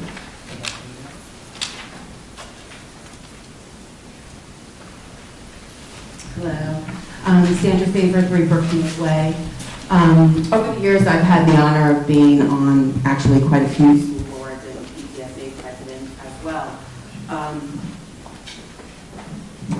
So just to discuss this whole redevelopment in our neighborhood and just how disastrous this all sounds and so scary. I'm so thankful that Dr. Adderhold is going to actually have a presentation at Community Middle School, and we're going to do everything in our power to advertise that to everyone who, unfortunately, such a poor showing tonight, hopefully can make it to one of those meetings, and maybe we'll talk to you about having it at other schools as well. It's just so important for everyone to realize that nobody is moving into any of these developments with no children. Nobody comes to this neighborhood without children. They all have children. And I know that over the years, class size has always been a sensitive issue. And, you know, I know that the Board of Ed has done everything in their power to minimize it, make it better, and they're doing a fantastic job. But under these circumstances, thousands of children, it's going to be impossible. I just don't know how we're going to do it. So, like Joanne Lasky, I strongly urge you to, I don't know, just convince the town council and just talk about it more and more so that everybody understands the true implications of this and how it's going to be nearly impossible for us to keep our reputation and keep educational status in quo. I mean, people are already complaining right now. I don't know how it would get better with the influx of this many students. So thank you. Thank you. Hi, my name is Sam. I live in SU Electronics Junction. So, like, A&E, so we talk a lot. What I'm thinking is, can there be a syllabus? So, like, if my child is going through SAT or ACT, there are like lots of books available, and we know sort of what kind of questions we can expect. So, big mystery about A&E and big emphasis is unknown, right? Like, we know that like it's, you can't be taught math, you have to have passion and all that, we get it. But can there be a syllabus? Like, say, fine, like if you are appearing in A&E on 5th grade, we are expecting you to know at least 5th grade or maybe a bit higher. So let there be a syllabus, let there be a recommended textbook, whatever textbook you guys are more qualified to decide than me, but let there be a textbook, let there be a syllabus, and let there be last 5 years of question paper, put it on the website. Like SAT has it, any other, like say Science Olympiad, they put it, right? MIT puts their coursework on the website. Shouldn't be that difficult to scan a paper and put it on the website. Let everyone know that these kind of questions can be asked, and this is a proficiency that we are expecting. We can do that. On the second thing is park and whatever is happening in DC.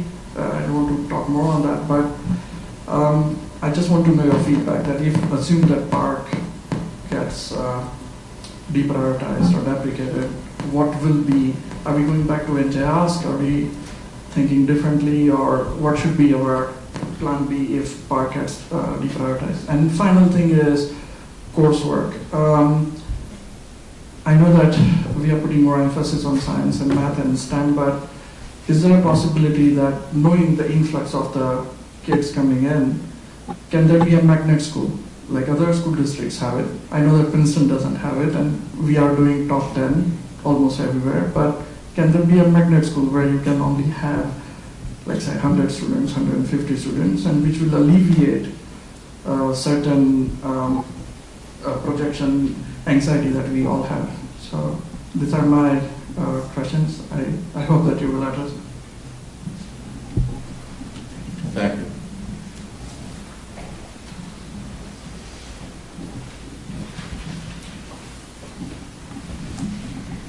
Good evening, Linda Jeepers, 20 Hawthorne Drive, Princeton Junction, liaison from the Township Council to the school board. Just want to thank Dr. Adderhold for that great presentation. It was very thorough. If you can send it over to the clerk's office, I can see about getting it on the municipal website. I know you'll have it on your website too, but the more people are aware of the numbers and the growth that's coming in, the better for the community. So I appreciate tonight's presentation and getting the materials out. One thing that wasn't mentioned that maybe, I don't know if any of you have done this, and maybe the Township Council should be also doing this, is reaching out to our state representatives. We're going to be going through a period of explosive growth, even without the Howard Hughes site, just putting that aside. And the state aid formulas and additions and all sorts of things. I know we're considered a wealthy school district, but something's got to give after a while. It's too much growth coming in at once. It's expensive and on everyone's minds. Few things, property taxes go up and up and up because of that. We don't get enough state aid. Other people, they're coming in with young children. I know I live in Hunter's Run. I see people, the kids, they get into college age and then they're leaving. It's unfortunate. Many people want to stay here, but the taxes keep going up and the growth that's going to come in, and the school costs, neighborhoods are changing. And some younger children are coming in, and that's nice to see that too. But we've got to get a handle on all of this. So got a lot of work ahead for everyone, but happy to work with all of you, and any questions, always feel free to contact me or any of the council members too. All right, thank you. Thank you.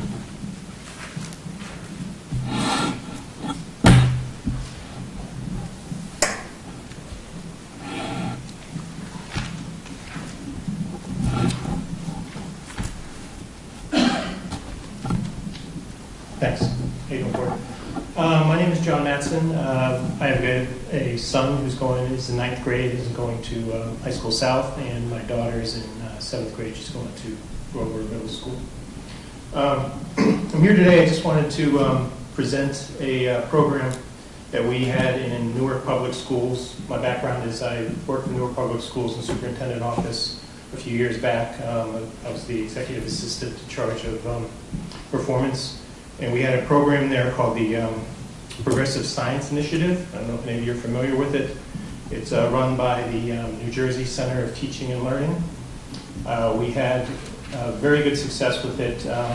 We had 4 high schools that implemented this program, and between 2012 and 2014, all 4 of them made the top 20 list for AP Physics participation. I just wanted to mention that program. I think it also fits in with a lot of what you guys are looking at now when you talk about reducing the homework for kids, because this program doesn't have any homework assigned. Everything is done in the classroom. It also has tests that the kids can take the test until they pass. The idea is that once they pass the test, they learn the coursework, and that's it. So as far as the stress level goes for kids, it probably helps that they can take the test as many times as they want.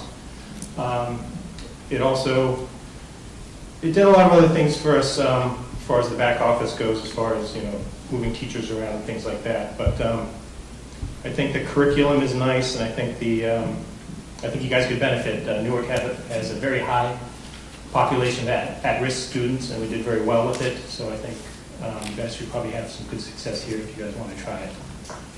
I'll just leave this paperwork with whoever. And if you want to talk to me about it, I can get you guys to, Bob Goodman is in charge of that, and he can come in and give you a presentation if you guys would like. Thanks. Thank you. Anyone else? Okay. That brings us to committee reports. Administration of Facilities. The Administration and Facilities Committee met on Tuesday, February 7th. For the second month in a row, we began our meeting reviewing the proposed list of capital projects for consideration for the summer of 2017 with our architect, George Duthie. We continued to review projects school by school and discussed current concerns and historical information. With the architect, the administration reported on the potential housing developments in our community and the anticipated impact that we will have. So we had a little preview of tonight's presentation. Given future enrollment projections, the committee also reviewed an initial conceptual plan for expansion at Maurice Hawk School. Administration updated us on the options for the relocation of buses from the Wallace Road location at the end of this school year, and we will continue this conversation at future committee meetings. A recent audit of our policies by Strauss Esme necessitated that two policies move forward for a first reading tonight. Policy 5514, student use of vehicles, and 5516, use of electronic communications and recording devices. Administration provided us with an update on the continuing search for a permanent athletic director, and we also discussed student participation numbers for the high school football teams and related concerns from the interim athletic director, the high school principal, and the football coaches. Potential solutions to the participation issue will continue to be researched and discussed at a future meeting. Finally, the committee got an update on the Send Hunger packing program that we initially discussed in July of 2016. In collaboration with Mercer Street Friends Food Bank, this program provides free weekend meals of non-perishable food to students who are in need. Initial fundraising and grant opportunities have made it possible for meal delivery to begin in early March. The identification of students who could benefit from this program will be done by the schools in a very discreet manner, and family participation will be optional. District administration will be addressing the logistical concerns for the delivery of the meals. The next A&F meeting will take place on Tuesday, March 21st. Thank you. Any questions? Curriculum. The Curriculum Committee also met on February 7th.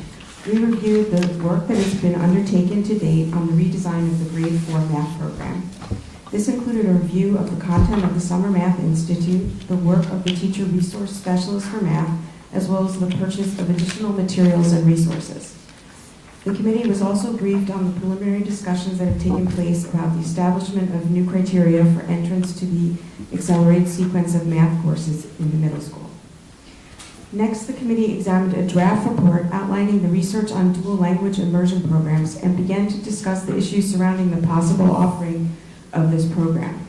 The committee discussed possible program models, language or languages, and logistical issues related to costs. We next reviewed the superintendent's recommendation to allow 2 research projects to take place within the district. Participation is, as always, completely voluntary and confidential, and all institutional review board protocols will be followed. The committee recommends the approval of an online financial literacy course to be designed and taught by West Windsor-Plainsboro teachers for the summer of 2017. This is an option for high school students wishing to complete the state-required half-year, 2.5 credit course outside of the regular school year. The cost will be $350 per student, paid by the student's family. The committee also supports the vendor, Apex Learning, to provide the online platform to host this financial literacy course at a cost of $2,200 for training and a registration cost not to exceed $125 per student enrollment. The Curriculum Committee also recommends acceptance of two donations, a Clavinova and a Scroll Saw, both by 2 separate community members. The Curriculum Committee recommends approval of the disposal of obsolete items from the High School South Media Center in accordance with regulations. The committee also supports the approval of 3 overnight field trips for high school North students. The first for Model Congress to attend a program at Columbia. The second for future business leaders of America to attend the State Leadership Conference in Atlantic City. And the third for the cheerleaders to attend a cheer competition in Orlando, Florida. And the committee recommends approval for an administrator and several teachers to attend the New Jersey Association for Gifted Children annual conference. The committee will next meet on Tuesday, March 21st. Thank you. Any questions? Finance. The Finance Committee met on February 15th. The superintendent reviewed the main points discussed at the Board of Education retreat that was held on Monday, since 2 of us were unable to attend. He also discussed the potential impact of near-term and long-term residential development. The committee reviewed the agenda items for tonight and supports the finance items. This includes an agenda item for the purchase of 4 large buses. The district is retiring 14 buses this June, including 11 large buses. The district largely contracts out for bus service, but we have kept and plan to maintain a small bus operation. The second High School North roof coating project just had a bid opening, and we got an excellent response. 15 contractors bid. Getting the roof bid out early in the coming construction season worked well for us. Work continues on our potentially refunding a set of bonds. The likely present value savings are in excess of $600,000. Based on the full Board of Education input from the retreat, the committee reviewed the approximate financial dimensions of the budget. At this time, the budget-to-budget increase in the general fund expenditures is about 2.11%. With a decrease in debt service expenditures from the paying off of debt, the overall budget-to-budget increase is about 1.76%. The general fund tax levy will include the utilization of some bank cap, but remains well within the cap regulations at an increase of about 2.12%. The committee discussed food service. While there is always room for improvement, year-to-date meal sales are higher and overall financial improvement is well ahead of a year ago. Also, Sodexo has announced its interest in repeating the popular Student Chef Challenge at Village on March 21st. Regarding transportation options, the district continues to work on a variety of options to facilitate bus operations after the district leaves the Wallace Road facility in June. The transportation office and driver room will be located at 505 Village Road West. Staff are still working on options for maintenance and housing vehicles. Staff presented documents showing suggested adjustments to the fee schedule used by Community Ed. A committee member noted that Community Ed fees have been stable for some time, and the committee was generally in favor of the proposed adjustments. The Community Ed program should pay its fair share of expenses for building space, custodial maintenance services, utilities, as well as other support services. The committee adjourned at 9:46 p.m. It was a late one. Our next meeting is Tuesday, March 21st. Thank you. Any questions? Okay, that brings us to administration. Can I have a motion on items 1 to 5? Michelle? Actually, I think number 2 is a first reading, so it's a little awkward. Excuse me? First reading. Are you voting on the first one? We still vote on the first reading, so. Okay, so need a motion on, 1 to 5. Michelle and Carol. Any questions or comments on the agenda items? Yes, sir. Yes. Ms. Juliana? Yes. Ms. Cruz? Yes. Mr. Weisenbaum? Yes. I didn't say, yes, I didn't hear. Ms. Flaherty? Yes. 7-0. I forgot. Curriculum, could I have a motion on items 1 to 8? Ying Chow and Dana. Any questions on the curriculum items? Ms. Hall? Yes. Ms. Juliana? Yes. Ms. Cruz? Yes. Mr. Weisenbaum? Yes. Ms. Hurst? Yes. Ms. Cate? Yes. Mr. Flaherty? Yes. 7-0. Finance, I have a motion on items 1 to 14, plus the finance event and the green sheet here. Rachel and Louisa. Any questions? Ms. Juliana? Yes. Ms. Cruz? Yes. Mr. Weisenbaum? Yes. Ms. Hurd? Yes. Ms. Hope? Yes. Ms. Cage? Yes. Claire? Yes. 7 0. Okay, now we have a presentation on the 2017-18 budget.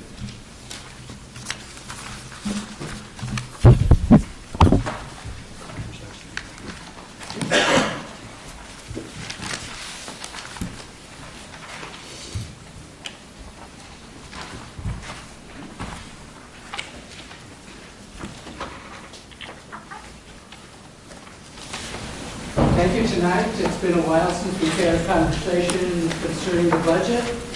So we will try to give a good foundation and framework for the discussion coming up at the future meetings.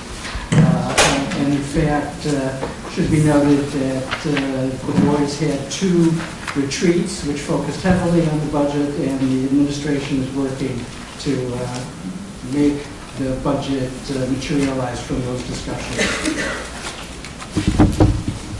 While Martin recently introduced a new version of this is here to remind us that throughout this, we're not just doing a numbers exercise, we're focusing on the mission, we're focusing on the framework from which we can continue to build on the excellence of the district.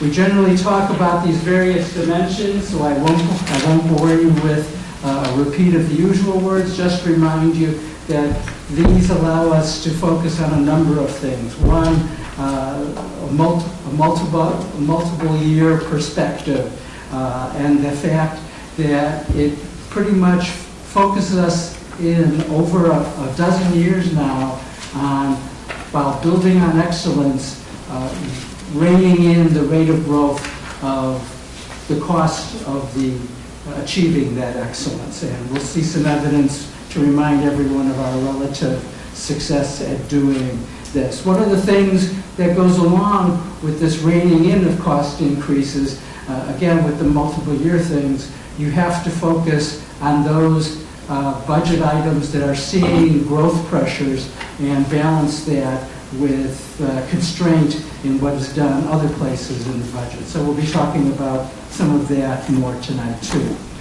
This gives you an idea of the process and timelines. It's a very typical one. We're of course in the January-March period where we're doing budget discussions. Some important things still are coming up. I know of no one who maintains that they know what the governor's address when it comes to public education will be, much less what the 48-hour later release of state aid numbers will be necessarily. We are doing what we often do at this time, assuming flat state aid. However, that is certainly an unknown item at this time. There are other significant unknown items. One of them is that we know we will be having a July 1st, 2017 premium increase in our prescription drugs. It would be very unusual given the growth in prescription use in the nation if there wasn't an increase. You can get a sense of the possibility of increase. The total district premium payments are on the order of $4 million. So a 10% increase would be a sizable number, $400,000. So those things are big. Even beyond that, we have no idea of the January 1st, 2018 medical premium increases. Our total medical premiums are on the order of $18 million. So readily you can see that should there be a 10% increase there, that could be $1.8 million. So there's some pretty significant things there that we have to deal with. As I mentioned, we are coming to grips as the administration, trying to materialize the budget along the lines of the discussions we've had with the board at the retreats, and we will be coming forward on March 14th with details and asking the board to validate the submission by the district, because there is the March 20th deadline for submission to the county office of the preliminary budget. That, however, doesn't mean the end of the process for those of you who are less close to it and following the process and the procedure and timelines. of the Department of Education in the state of New Jersey. We will be having the public hearing on April 25th. These are some of the big budget items, and again, referring back to the multi-year aspect of some of these things, when there are big pressures for increased spending in one area or the other, it does limit what you do in a particular year, and it influences what you try to do in a subsequent year. So if you have perfect memories, you may remember that a year ago when we had this discussion, we had the need for very large budget increases in several areas: special education, transportation, benefits, and capital outlay. That meant we actually had to make pressures to make other things not simply be small increases, but we actually worked and got some reductions so as to balance some of those increases and hold the increase in total spending to the relatively favorable level that it was. Regular education saw, at this point in time in the discussion, a $600,000 decrease last year. Support services and operations saw declines too. We're more fortunate this year. Our discussions, as the board knows, shows that we do have large increases needed in special education. As you'll see in some of the numbers, and there's been some public comments about class sizes, one of the things over time that has inhibited the rate of growth of our spending has been keeping pressure on the student-teacher ratio. One of the things with fewer large increases this time, the administration and the board is acting within the budget that is being developed to add positions within regular education, which if some of the growth doesn't happen very soon, which we don't expect it for the 17-18 year, we can actually see a bit of a reduction in that student-teacher ratio for the first time in a number of years. So that'll be a good thing.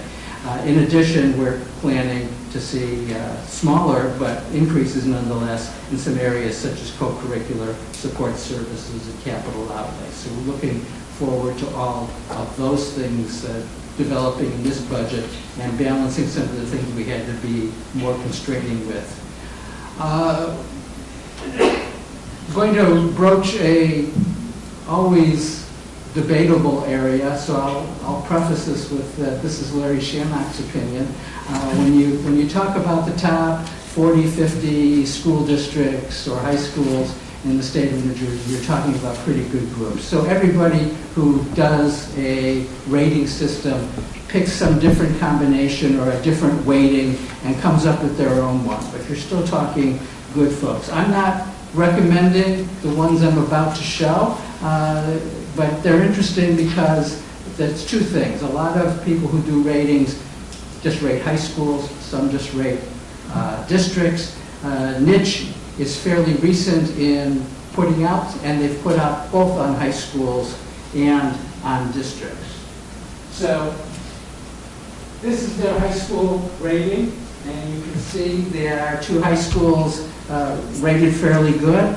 Beyond that, though, I put some of the major measures that Niche claimed to be using, and I think when you see the proficiency ratings, you see the SAT, and while those aren't the definitive things for the entire educational experience, which is why we're doing things like adding to the co-curricular budget, it's an all-around thing, but nonetheless, numbers and facts are facts, and you can see that we're doing reasonably well against other high-performing districts. And you can see, using the niche numbers, again, as fairly consistent with any combination of numbers people do, our costs tend to be reasonably good compared to other high-performing districts. As I said, recently Niche came out with district-wide results, and this is a kind of a summary of that. Again, West Windsor-Plainsboro did very well. Threw Milburn in there since it was in there as number 2 between 1 and 3. Usually we don't talk about Milburn. Interestingly, when you talk about things like academics, you see all of the top schools, districts do rather well. in the niche plan, they say academics is 50% of the weighting. So less weighting is going to some of the other items. We didn't list all the items. You can see that the competitive districts are indeed rather close. Interesting, on resources, they explicitly say that resources includes spending. So it's not tremendously surprising that we don't get quite as high a rating since, as we know, we have been inhibiting the rate of growth in our spending. You can see the effect of that over time. Again, this is old material, but it's been a long time since we've talked about budgets. We've been doing this for a long time, inhibiting the rate of growth and increase. If you go back a dozen years, should always mention, we're using the numbers developed by the Department of Education for comparison of like districts, and in their definition, like districts are those of over 3,500 students. You can see a dozen years ago, spending was fairly close by most of the districts we most readily think of. Picked an intermediate time, but the most recent actual data is 2014-15, and you can see the cumulative effect through time. Yes, we are spending more. Yes, thus the tax levy is higher, but we have been decidedly successful in inhibiting the rate of growth of increase in spending by anyone's measure against the other high-performing districts. And as usual, there are effects of it. So for the 14-15 in the Taxpayer's Guide to Education Spending, pulled some of the numbers off here, and you can see that where Princeton and Hopewell Valley have seen a fairly aggressive increase in their spending, they've also compared to a dozen years ago been able to squeeze their student-teacher ratio down. Ours has continued to remain fairly high, and that's part of how you get the moderation in the rate of growth of increase. You can see, if you remember, a dozen years ago, Montgomery was inspiring many folks that you could have excellence on a shoestring. Board member Richard Kay very eloquently spoke one night about why that was a temporary thing, and you can see that he was correct. In the conclusion he drew, Montgomery has had a very rapid increase in spending to where clearly now they are spending at a higher rate than we. Even keeping relatively, you can see the closest one to us on the student-teacher ratio. You can see another place where we push things fairly heavy. Our student administrator ratio is clearly higher than the other districts. You can see that our facility spending on a per pupil basis is also fairly moderate, and we've been able to do that and still have fairly good facilities because, as you've heard in other meetings, our public auditor spoke of how we've been relatively successful in using SDA grants, and of course we've been fairly aggressive in utilizing capital reserve rather than simply stuffing things into the general fund budget as some districts do, or as other districts do, let facilities degrade unreasonably. So we've been weaving that path with regularity now, and again, as I said, we think we have a couple of nice things that we're going to be able to squeeze out through the budget coming up for consideration at the next board meeting. So, in short, that's our kickoff discussion of the budget for the board for this year. Thank you. Thank you. Any questions? I have a comment. Larry, that's your legacy, and I'm going to miss you next year when you're not going to be giving that speech. But you can almost hear me now. I can hear you. Yeah, we have it on tape. And he's not done yet. We still have a few more meetings before we vote on the budget. Okay, that brings us to personnel. Can I have a motion on the personnel item plus the pink and yellow addenda. And there's a correction, right? Yes. He didn't remind me, I was going to say that. There's a correction on the pink addendum, under non-paid staff and Mr. Cheney. The salary it should say prorated underneath the salary, just so you know, it's for a short number of months. Okay, can I have a motion, Louisa and Rachel? Any questions? Ms. Crew? Yes. Yes. Ms. Hurd? Yes. Ms. Hope? Yes. Ms. Juliana? Yes. Yes. Yes. 7-0.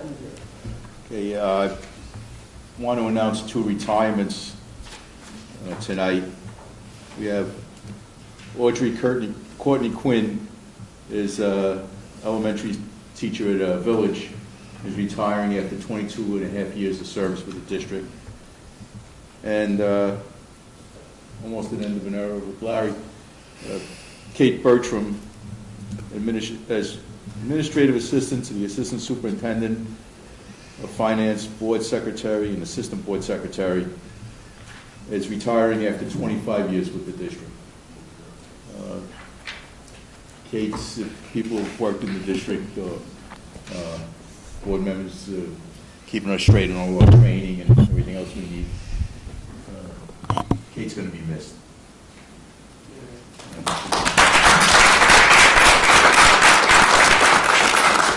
Didn't see you there.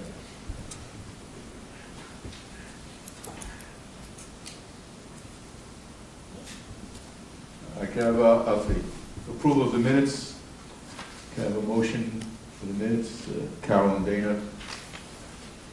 And those in favor. Any questions on the minutes? Comments? There were a couple of typos identified by board members. Thank you. We're incorporating those. Okay. Those in favor of approving the minutes say aye. Aye. Opposed? Any liaison reports? Any new business? Second opportunity for public comment. Please give me a name and address, and we're going to hold this period to 15 minutes. Good evening, Mr. Board President. My name is Bruce Samastrali, and I'm president of the Teachers Association. First, I'd like to congratulate Charity for flying solo. First time tonight. Great job. And secondly, having spoken with Patty and we shared this with a few people, I've been in the district for 30 years. I've seen a lot of changes. When I started, we were there together. There were 5 schools. Now we're up to 10. And I want to thank the board and Dr. Otto for bringing this discussion forward to the community, because I don't remember this in the 90s. I don't remember these discussions. And I know I don't want to live through the pressures of the 1990s again that we went through as community members, as parents, as teachers, as board members. So as much as we can get ahead of this, I congratulate you for beginning the discussion today. And again, remember, keep in mind, Bruce doesn't want to live through the 90s again. We're many different ways.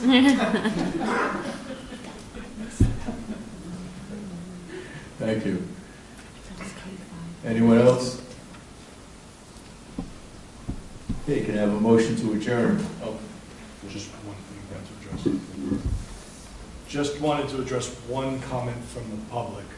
The gentleman referenced park, and he referenced what will we do if things change in Washington. I didn't want that to go unanswered at this point. Park assessments will go forward this year. There's a contract, there's requirements, we're required to administer them. That's going to happen this year. There is a current question with the Assembly Education Committee has issued essentially a challenge to the State Board of Education and given, I think, a 30-day period for the State Board to respond, in which they've challenged that the legislative intent was not to mandate graduation requirements of Park, the way in which the State Board of Education has implemented them.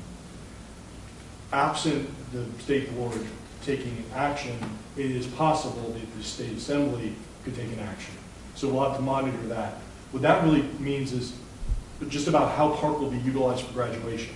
What happens with ESSA, ESSA, the Every Student Succeeds Act, which replaced NCLB, that's still very much a question mark, although the New Jersey Department of Education has put forward right now for public comment the ESSA plan, so that is out there. Anyone in the public can comment on that.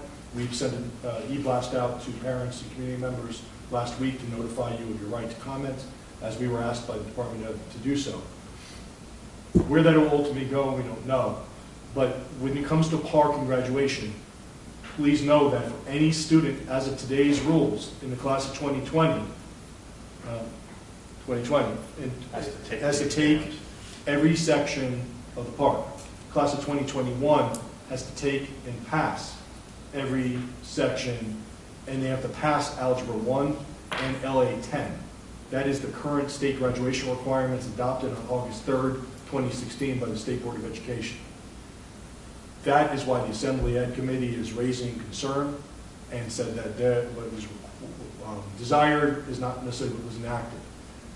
And so we'll see where that goes, and we'll have to monitor that, but as of today, those are the graduation requirements, which means that if someone is in 7th grade in Algebra 1, that test will be their current graduation requirement for high school unless something changes. I know that sounds crazy to say that, but that is what the law is and the rule is today. So that whole idea of I want to exempt my child, well, you might be exempting your child outside of the graduation requirement. So I can't condone that, and I have to uphold the state rules. And if the rules fall down 6 years from now, that 7th grader that never passed, crazy as that sound, because then they go on to much higher level math, wouldn't have ever approved or passed that one section. I anticipate there'll be changes and exemptions and lots of things down the road, but it's not approved today, so I can't promise that. So again, it's parks going forward, we'll be administering it, students need to take it. The exemption component that's one of the pieces people are challenging, the way the rules are now written. But again, for the class of 2020 and the class of 2021, they need to take in 2020 and they need to take and pass LA and Algebra 1 plus all the other requisite sections for the class of 2021.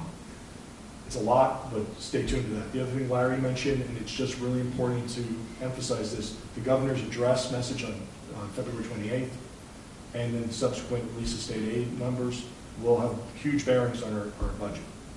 There's lots of concern and lots of rumors around what the governor may or may not do with state aid.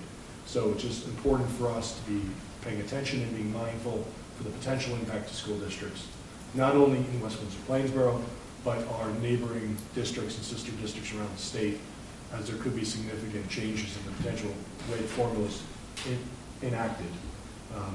And we'll see. It's something we have to watch for. So I just wanted to make those two comments.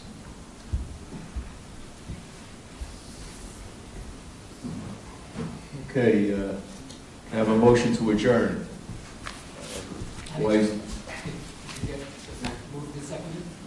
Wisey and Louisa. Those in favor, say aye. Aye. Opposed? Okay, we're adjourned.